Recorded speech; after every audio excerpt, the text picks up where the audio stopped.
नमस्ते अनि नमस्कार, स्वागत छ यहाँहरू सम्पूर्णलाई रुटिन अफ एजुकेसनमा।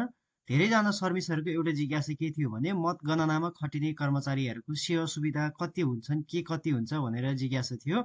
आज उक्त जिज्ञासालाई समेट्ने गरी पुरा जानकारी सहित भिडियो बनाएर लिएर आएको छु। कृपया भिडियोलाई सुरुदेखि अन्तिमसम्म हेरेर साथ दिनुहोला। हामीलाई मतगणनामा खटिने कर्मचारीहरूको सेवा सुविधा र भत्ताको लागि चाहिँ अनुसूची 9मा अनुसूची 9 दफा 22को उपदफा 4सँग सम्बन्धित भनेर एउटा सिफ्ट अथवा यो एउटा लिस्ट दिएको छ। यो लिस्ट अनुसार चाहिँ यो विवरण अनुसार चाहिँ मतगणनामा खटिने कर्मचारीहरूले पाउने सेवा सुविधा रहेको छ। यहाँ लेखिएको छ मतगणनामा खटिने कर्मचारीको सुविधा प्रति सिफ्ट भनेर दिएको छ।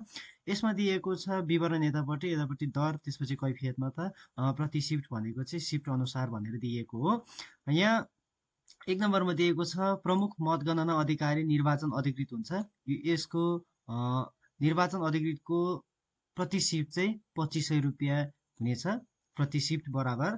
त्यसपछि अर्को रहेको छ मतगणनाको लागि एकै समयमा एकभन्दा बढी मतगणना टोली परिचालन गरिएकोमा प्रमुख मतगणना अधिकारी निर्वाचन अधिकृतले प्रत्येक थप टोलीको लागि पाउने थप रकम भनेर दिएको छ। 1000 रुपियाँ चाहिँ यो थप टोलीको लागि पाउने रकम रहेको छ, यदि निर्वाचन अधिकृतले चाहिँ थप टोली बनाएको खण्डमा है त। त्यसपछि अर्को 2 नम्बरमा रहेको छ सहायक मतगणना अधिकारी निर्वाचन अधिकृत स्तरको कर्मचारी रहनेछ। अधिकृत स्तरको कर्मचारीको चाहिँ प्रति सिफ्ट 2000 रुपियाँ चाहिँ भत्ता अथवा सेवा सुविधा हुने गर्दछ। यसमा चाहिँ अधिकृत स्तरको सहायक कर्मचारी हुने गर्दछ।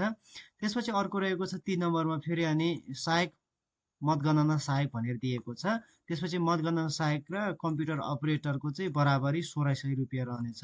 यो मतगणना सहायकको र कम्प्युटर अपरेटर दुवैजनाको चाहिँ 1600 रहनेछ, जसको काम चाहिँ कम्प्युटरमा यो मतगणनालाई इन्ट्री गर्ने अथवा यिनीहरूलाई चाहिँ कम्प्युटरबाट टाइपिङ गरेर यताउति गरेर चाहिँ प्रिन्ट आउट गर्ने काम रहन्छ।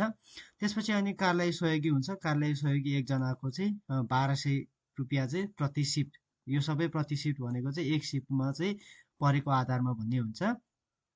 मतगणनामा खटिने जम्मा कर्मचारी पनि यति नै रहेको हुन्छ। एउटा यो निर्वाचन अधिकृत हुन्छ। यसपछि अनि यो निर्वाचन अधिकृतले चाहिँ थप टोली लगाएको भएमा चाहिँ थप टोली रहनेछ। त्यसपछि एउटा सहायक मतगणना अधिकारी हुन्छ, जुन चाहिँ अधिकृत स्तरको कर्मचारी हुन्छ। त्यसपछि अर्को रहेको छ मतगणना सहायक रहेको हुन्छ एकजना। त्यसपछि एकजना कम्प्युटर अपरेटर, एकजना कार्यालय सहयोगी गरेर जम्मा 5जनाको चाहिँ टिम रहनेछ यो मतगणना कर्मचारीको टोलीमा। हवस् त, आजको लागि भिडियो यति नै। बाँकी भिडियो लिएर आउने नै छु। त्यतिन्जेलसम्मको लागि रुटिन अफ एजुकेसनमा जोडेर सब्सक्राइब गरेर साथ दिनुहोला। भिडियो सम्बन्धी केही सल्लाह सुझाव जिज्ञासा र जानकारी भएमा कमेन्ट बक्समा कमेन्ट गरेर साथ दिनुहोला। हवस् त, धन्यवाद, नमस्कार।